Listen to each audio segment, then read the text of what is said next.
Bab 1. Dilara menyeret tasnya menembus udara dingin Istanbul. Jarak 500 meter dari kampus ke kafe terasa seperti 5 kilometer. Angin dari arah Bosporus memang suka bercanda. Ia masuk ke kafe langganannya. Hangat. Meja biasa. Lelah. Ada pelayan baru di belakang konter. Wajah asing. Masih kaku seperti orang pertama kali hidup di Istanbul. Hai, baru. Sapa Dilara. Pelayan itu menoleh. Alis tebal. Logat Izmir yang lembut. Ya, kopi apa? Kopi latte dan toskarishik. 2. Manis? Kamu menggodaku? Maksudnya level gulanya? Iya tahu, medium. Ia membayar masih berdiri di depan konter. Memandang si pelayan berbalik punggung. Cara jalan yang rapi. Cara menyiapkan pesanan seperti sedang ujian praktikum. Nona, aku antarkan. Silakan duduk. Dilara duduk bersama temannya. Tapi matanya sesekali mencuri lihat. Pesanan datang tak lama kemudian. Pelayan itu mengantar sendiri. Kamu anak baru? Part-time? Kuliah juga? Tanya Dilara. Iya. Gebze Teknik University. Aku Dilara. Jihan. Dari Izmir. Dilara mengangguk pelan. Nama itu manis. Kampusku Sabancı University. Jihan mengangguk balik. Anak orang kaya rupanya. Selamat menikmati. Ia pergi. Dilara menatap punggungnya menghilang di balik konter. Pertemuan berikutnya datang begitu saja. Lalu berikutnya lagi, dan lagi. Sampai mereka saling hafal jam sibuk masing-masing. Jihan mulai berharap. Dilara itu cantik, kaya, punya gaya bicara yang percaya diri tanpa berlebihan. Tapi entah kenapa, yang ia ingat justru senyumnya, bukan statusnya. Dilara juga membandingkan. Dari sekian laki-laki di hidupnya, hanya Jihan yang terdengar normal. Tidak pamer, tidak sok misterius, tidak sok kaya, bahkan tidak punya motor. Suatu sore, di depan kampus, mereka berpapasan. Punya pacar? Tanya Dilara. Langsung, tanpa konteks, tanpa intro. Jihan tertegun. Aku mahasiswa beasiswa. Mana sempat pacaran? Mana ada dana untuk itu? Hehe, cuma tanya. Jawab jujur aja. Pernah, sebelum kuliah, dia dapat kampus bagus. Dia putusin aku. Sunyi sekejap, angin dingin lewat seperti komentar tambahan. Kamu gak tanya balik? Goda Dilara. Baiklah, kamu punya pacar? Terakhir SMP, putus di SMA? Mustahil, kamu cantik dan kaya. Yang mana yang kamu lihat? Jihan mengangkat bahu. Dua-duanya. Dilara tertawa. Jihan baru sadar. Ia ikut tersenyum. Rumah keluargamu di mana? Tanya Jihan. 25 km dari sini. Aku tinggal di apartemen dekat kampus. Di sini, Marta Park. Iya, biar nggak perlu bawa mobil ke kampus. Kamu? Asrama yang isinya 5 orang. 2 suka mendengkur. Musim dingin mulai menggigit. Mantel tebal Dilara menyembunyikan segalanya kecuali wajahnya yang memerah karena dingin. Mereka masuk ke kafe, hangat lagi. Dilara membuka mantelnya. Jihan sempat menelan ludah, bukan karena tergoda, tapi karena ia sadar, tidak mungkin untukku. Yang biasa non? Jihan bertanya sambil menyiapkan cangkir. Ya, kopi latte, medium. Sendirian? Tadi sama kamu. Jihan menahan tawa. Mau makan? Kopi saja. Dilara duduk di kursi barunya, tepat di depan counter. Tempat terbaik untuk mengganggu Jihan. Dan Jihan dibiarkan bertanya-tanya.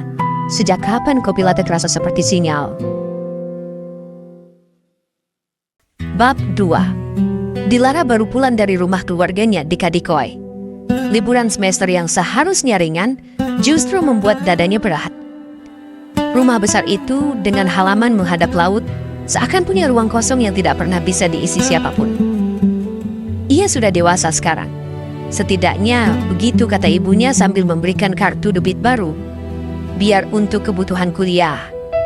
Tapi Dilara tahu, keluarganya hidup dengan cara yang aneh. Mereka punya segalanya, rumah, bisnis, relasi, uang, tapi menggunakan hanya seperlunya. 5% dari kemampuan mereka, seperti hidup dengan rem tangan. Dan anehnya, itu membuat Dilara lelah. Mewah tetapi membosankan. Aman tetapi hampa. Kadang ia bertanya apakah ini benar-benar hidup yang ia mau. Di perjalanan menuju kampus, ia memikirkan Cihan. Sudah 2 tahun anak Izmir itu tinggal di Tuzla. Kerja, kuliah, pindah kerja, naik jam, turun jam, pindah lagi. Bukan karena tidak stabil, justru karena ia terus berkembang. Kafe pertama tempat mereka bertemu sudah jauh di belakangnya. Sekarang ia bekerja di kafe yang lebih besar, lebih profesional, lebih ramai mahasiswa asing. Ia ingat betul Cihan di tahun pertama. Jaket tipis, ransel tua, buku catatan penuh coretan. Tidak ada ikat, tidak ada sepatu bagus. Tidak ada apa-apa yang mencerminkan gaya hidup. Sekarang, anak itu hidup. Gaya rambut lebih rapi, pakaian lebih enak dilihat. Ia baca buku setiap pagi sebelum shift. Bawa iPad, bukan untuk pamer, tapi benar-benar dipakai untuk kuliah. Dilara memperhatikan perubahan itu diam-diam. Sebagian dirinya bangga, sebagian lagi merasa aneh. Karena ia sendiri belum berubah. Dari semua yang Dilara punya, ia sadar Cihan mencapai sesuatu yang ia sendiri belum sentuh. Bukan kekayaan, tapi arah, gerak, kemajuan. Dan perasaan itu menempel di pikirannya sepanjang perjalanan pulang ke apartemen Marta Park. Kecil, diam, tapi nyata. Dilara dan Lale duduk di kafe Moraza. Aroma pastry baru keluar dari oven memenuhi ruangan. Musiknya pelan seperti suasana kafe yang sengaja ingin membuat orang lupa urusan hidup. Dilara menatap kopinya lama. Ia ingin melupakan Cihan. Atau setidaknya melupakan kenyataan bahwa hidup anak itu bergerak, sementara hidupnya terasa diam. Namun tepat ketika pikirannya mulai menjauh dari nama itu, suara yang familiar menyapanya. Halo Dilara, Nona Lale, apa kabar? Kalian pulang kampung? Siomay, ketoprak. Batin Dilara meledak kecil. Di saat ia ingin pindah tongkrongan ke tempat yang lebih mewah, malah Cihan muncul tepat di depannya. Dilara tertawa, agak keras, agak gugup. Ia meninju pelan bahu Cihan. Lale ikut tersenyum bingung. Ah, kamu kerja di sini sekarang?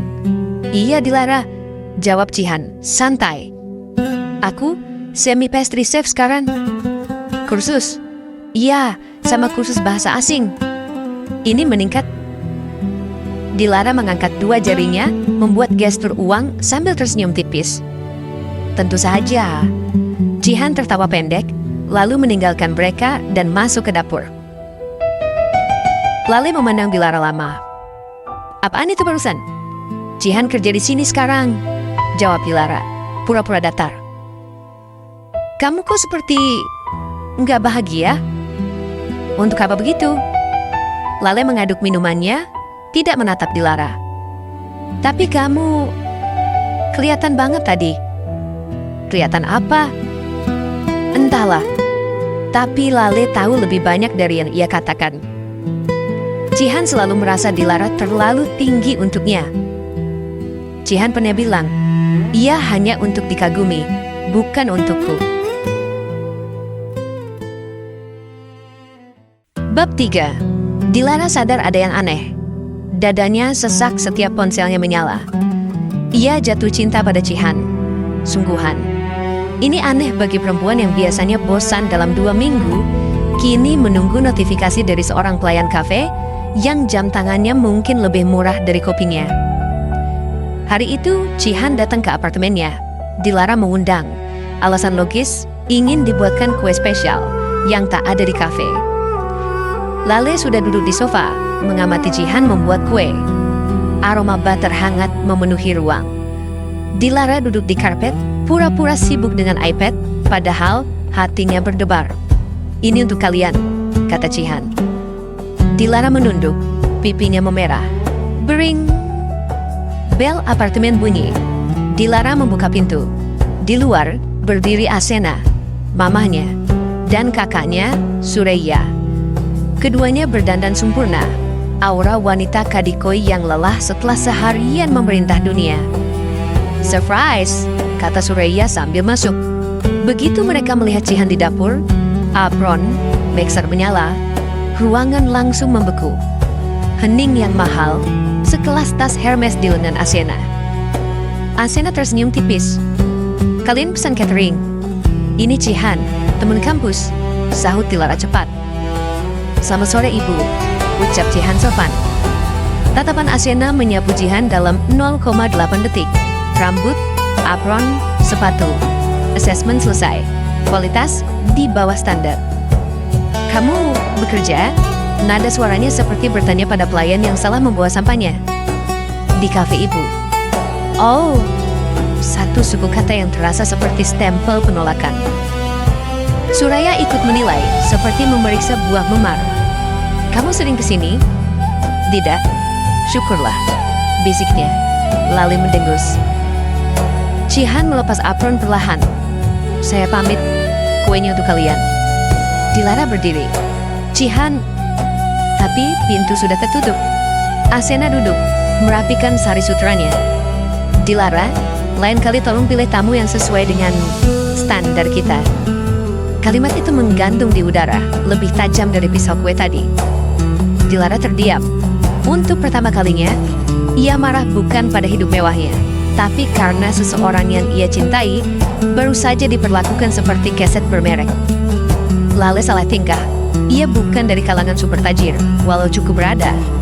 Mamahnya menatap Lale sebentar, syukurnya Lale memakai barang yang cukup mahal untuk menyelamatkan situasi. Tidak ada komentar sinis, tapi mata Asena tetap tajam, penuh selidik. Asena berdiri dan menelusuri apartemen Dilara seperti sedang menilai showroom. "Kamu bergaul sama Lale sudah berapa lama?" "Sejak masuk kuliah, dia dari Bodrum."